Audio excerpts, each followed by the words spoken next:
The Ballad of Never After by Stephanie Garber. Chapter 9. Evangeline fought to open her eyes, but her lids were impossibly heavy. She wasn't sure if she was awake or asleep. She thought Jax had been there before it all went black. But the arms that held her now were scorching hot. Or maybe she was the one burning up. She could hear conversation, but it was barely there. Mostly low words and growls of two arguing voices, with a few scattered words. She, venom, human, risk, want, die, no. Her captor tightened his grip, pressing her against a chest clad in leather that smelled of metal and smoke. Definitely not Jack's. Evangeline felt a sudden rush of alarm. Let go, she managed. Relax, said a voice she didn't recognize. I'm not going to hurt you. No, she tried to claw at her kidnapper, but she couldn't move her fingers. Her body was failing. She was made of useless limbs and broken eyelids. Her skin was drying blood, and her thoughts were turning grey. But there was one thought brighter and more frightening than all the others. She was injured, and then so was Apollo, but he was bleeding somewhere else, probably outside, in the dark garden. Apollo, she finally managed. Prince Apollo needs help. Her captor tensed. Then she heard another voice, so quiet she knew it was in her head. I'm sorry, little fox. Apollo isn't who you need to worry about. He's... Evangeline started to lose consciousness once more before she caught the rest of Jax's thoughts, although she knew what he was going to say. Prince Apollo was the cause of her injuries. Seconds passed as if they were hours. Evangeline could not stay awake for long, but when she did, the pain extended every moment into a century, a lifetime of hurt in exchange for one moment of consciousness. She was just aware enough to feel cool arms cradling her now. Jax's arms. Everything was fuzzy and distant, but she knew somehow that these arms held her closer than the hot arms ever had. And yet, Evangeline found herself drifting away from the arms and into a dream that felt like the pages of a story yellowed with age, the Ballad of the Archer and the Fox. Evangeline had always loved this story, though, as she returned to it now, it was tainted with sadness she could not recall feeling before. The tale began the same as it always did, with the most gifted archer in the magnificent north. He was young and handsome and admired, and he'd been hired to hunt a fox.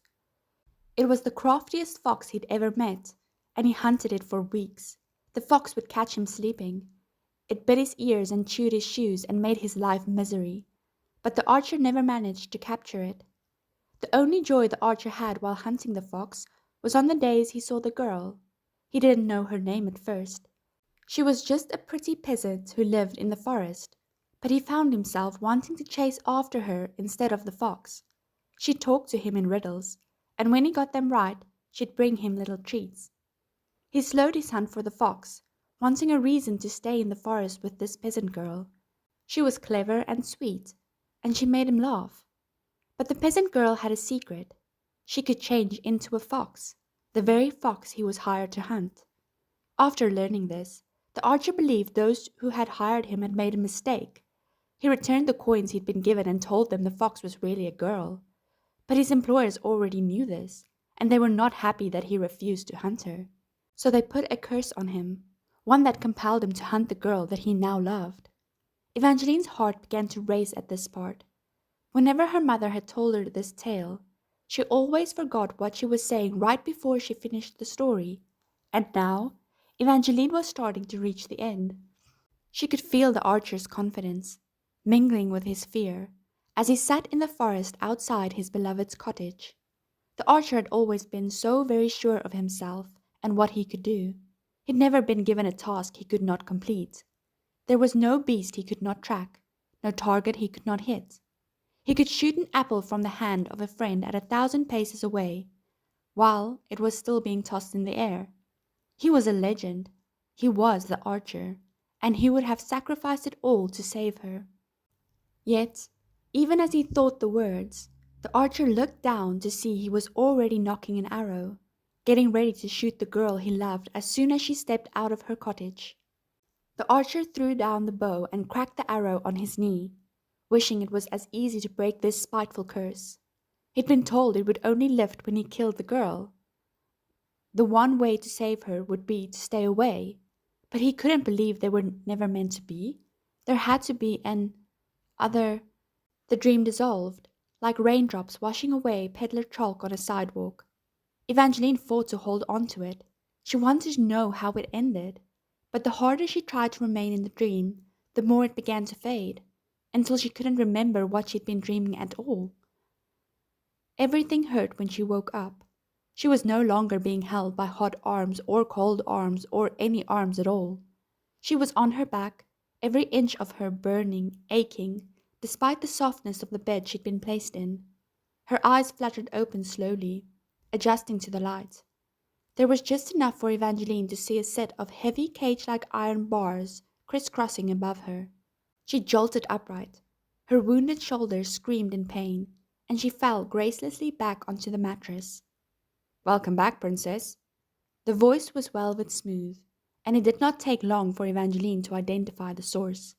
Chaos, the vampire lord of spies and assassins, leaned casually against one dark bedpost with the ease of a being that had nothing to fear. Evangeline tried to muster a bit of bravado, but she felt instantly immobilized. She now knew why there were cage-like bars over her bed. She was in Chaos's underground castle. Evangeline had only visited once before, but she vividly remembered all the human-sized cages hanging amid the old-world elegance of the hall. She shuddered to think why she might be here. Frantically, she sifted back through her memories. The last several hours were blurry until she reached the moment right before she passed out. She'd been inside Wolf Hall, bleeding everywhere, and Jax had said her name, Evangeline, not Little Fox. Then he'd said he was sorry. Was this why? Because he'd given her over to Chaos? "Am I a prisoner?" she asked. "You can leave any time," Chaos said, "but I doubt you get far on that injured leg." He nodded towards her wounded thigh. The vampire's face was impossible to read due to the accursed bronze helm he wore. It wrapped around his forehead and jaw, covering his mouth so that he could not bite her. Yet she still felt far from safe in this castle. Evangeline gritted her teeth and looked about the room for an escape. It was around the size of her suite at Wolf Hall, with a fireplace full of candles, dark velvet lounges for sitting, and a dresser for clothes and jewelry. It also had a great rounded door, but it was on the opposite end, a distance that seemed insurmountable with her wounded leg. But she could not stay in this bed. She needed to get out of here. She needed to figure out why Apollo had attacked her. She didn't believe that Apollo had wanted to hurt her. That was clearer to her now. He'd looked pained, anguished. He told her to run. He tried to save her before he tried to kill her. She needed to figure out why. Evangeline started to push down her sheets, but stopped as she realized that her clothing had been removed. She was practically naked. Instinctively, she clutched the sheet tighter. She didn't even want to contemplate who had undressed her. She wore nothing, save for a short, thin silk slip and the cloth bandages that wrapped around her wounded shoulder and thigh. She couldn't get out of bed like this. Chaos might not be able to bite her, but if they were in his lair, then other vampires could, and they probably would. Walking around in a scrap of silk felt like an open invitation. "If I can really leave, then I'd like some clothes and shoes," she said. Chaos laughed softly, the sound deceptively young. He appeared just a few years older than she was, but Jax had once told her that Chaos was as old as the North. "I may have exaggerated when I said you could leave at any time." The rounded door opened with a groan that betrayed its age. Then, silently, Jax stepped in. Their eyes collided across the room. His gaze slowly lowered to the sheets that she held over her barely there slip. But then, before she even had time to blush, he looked away. Evangeline felt a strange stab of disappointment as Jax went back to tossing the shimmering black apple that he held in his hand. The cloak he'd been wearing earlier was gone. She remembered that he'd carried her, but there was no blood on his soft grey doublet. Have you told her the good news? He asked cheerfully. Not yet, Chaos replied. Evangeline divided a look between them. Confused, did not begin to describe how she felt. Jax loathed vampires. Or at least that's what she thought. The last time she'd been here with him, he'd seemed to hate every moment. Now Jax appeared completely at ease, and the comfortable way that he and Chaos spoke made it seem as if they were almost friends. What's going on? Evangeline asked. But even as she asked it, the pieces fell into place. Jax had told her that if she didn't agree to open the arch within a day, she would really hate him. This must have been why. Jax was working with Chaos. Evangeline flashed back to her conversation with Luke, how he'd revealed that Chaos was the one who'd help him steal the throne. It was bizarre to imagine that Jax would be involved with this ruse as well.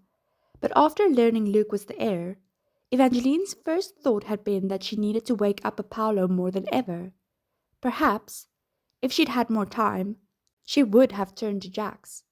It still seemed extreme, but Jax was willing to go to impossible lengths to get what he wanted. She looks confused, Chaos said. Jax stopped tossing his apple and turned to Evangeline. Your husband almost killed you. Because of him, you have a ruined shoulder and deeply wounded leg. Left to human methods, it will take your shoulder weeks to heal. Your leg will take longer and will probably never be the same. There's also the risk of death from infection, but Chaos has kindly offered to help the healing process along. A female vampire with dark hair and red lips entered the chamber and approached the bed where Evangeline lay. No!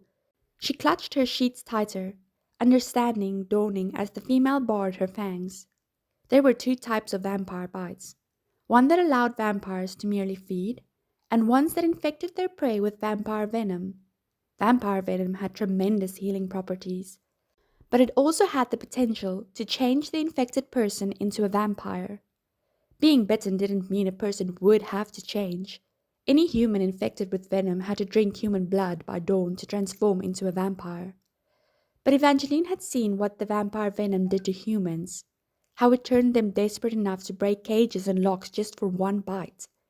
Evangeline had no desire to be a vampire now, but what if that changed once she was infected? We should get started, Chaos said. This won't be easy, but we have shackles to restrain you. He motioned towards the wall. In between a pair of velvet drapes, Evangeline saw two sets of chains with manacles. Or if you prefer, we could put you in a cage. No, Evangeline vehemently shook her head. I don't want to do this at all. Let me heal my own way. She looked pleadingly at Jax. He bit down carelessly on his apple and turned to Chaos. I think you should use a cage.